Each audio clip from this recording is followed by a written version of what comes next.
Harish Rao municipal ఎన్నికల దెబ్బకు mind block అయి మతిస్థిమితం కూలిపోయినట్టుండు. ప్రజాస్వామ్యం సిగ్గుతో తలదించుకుంటుందని, స్వయం పాలన అస్తిత్వమని, మోకరిల్లడమని, ఆత్మగౌరవం అని పెద్ద పెద్ద మాటలు మాట్లాడుతుండు.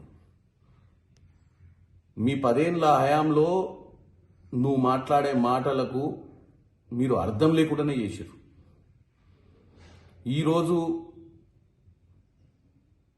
23 నుంచి జరిగినటువంటి అన్ని ఎన్నికలలో 2 ఎన్నికలలోనైతే శూన్యం, గుండు సున్నా వచ్చింది మీకు.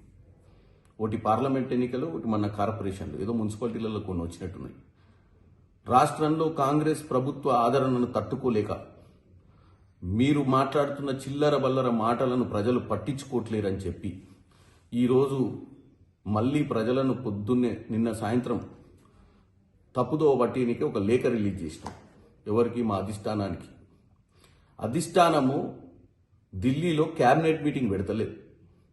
క్యాబినెట్ మీటింగ్ 23వ తారీఖు నాడు సెక్రటేరియట్లో జరుగుద్ది. మీ మాదిరిగా క్యాబినెటే లేకుండా, ప్రజాపాలన లేకుండా, ప్రగతి లేని ప్రగతి భవన్ నుంచి పాలన లేకుండా, ఫామ్ హౌస్ పాలన కాదు ఇది.